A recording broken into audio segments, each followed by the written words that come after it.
ပေးဆက်သူတို့နှလုံးသားပိုင်ရှင်သို့မဟုတ်ဒုတိယလူစီသူလင်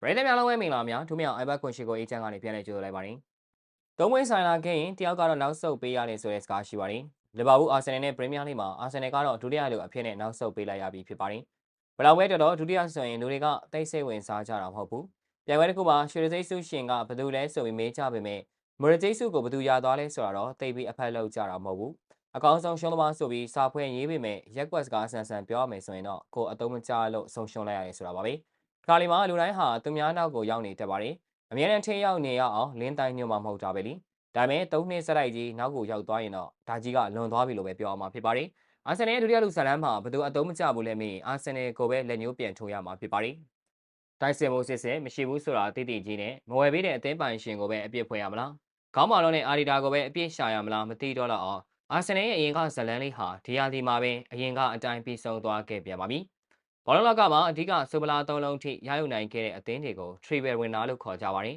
။ဒါဆိုရင်၃နှစ်ဆက်တိုက်ဒုတိယဆုရယူနိုင်ခဲ့တဲ့အာဆင်နယ်အသင်းကိုရော Triple စီသူလင်လို့များခေါ်ဆိုရမလား။ဒီလိုကြတော့လည်းမဟုတ်သေးပါဘူး။ဘာလို့လဲဆိုတော့ Triple Winner ဆိုတာတနည်းအတွင်းမှာအဓိကဆိုပလာ၃လုံးရယူထားနိုင်တဲ့အသင်းတွေကိုခေါ်ဆိုကြတာဖြစ်ပါတယ်။အာဆင်နယ်လို၃နှစ်ဆက်တိုက်မဟုတ်ပါဘူး။ဒါကြောင့် Triple စီသူလင်လို့လည်းအာဆင်နယ်ကိုခေါ်လို့မရပြန်ပါဘူး။ဒါဆိုရင်နောက်တစ်မျိုးလောက်ထပ်ပြီးတော့စဉ်းစားကြည့်ရအောင်။ဘောလုံးပွဲမှာ3ဂိုးသွင်း hat-trick ဆိုပြီးတော့ချေမှုန်ကန်ဖွင့်သတ်မှတ်ပေးထားကြပါတယ်။ဒါကြောင့်ဒုတိယ3ချိန်ဇက်တိုက်ရယူနိုင်တဲ့အာဆင်နယ်အသင်းကိုရော hat-trick စီသူလင်လို့ပြောင်းလဲခေါ်ဆိုရမလား။ဒါကလည်းမဖြစ်ပြန်ပါဘူး။ hat-trick ဆိုတာမျိုးကဘောလုံးပွဲတစ်ပွဲအတွင်းမှာမိနစ်90အတွင်းသွင်းယူခဲ့တဲ့ဂိုးတွေကိုရေတွက်တာဖြစ်ပါတယ်။အာဆင်နယ်လို့300သည့်ဇက်တိုက်ဒုတိယလူဖြစ်တာမှမဟုတ်ပဲ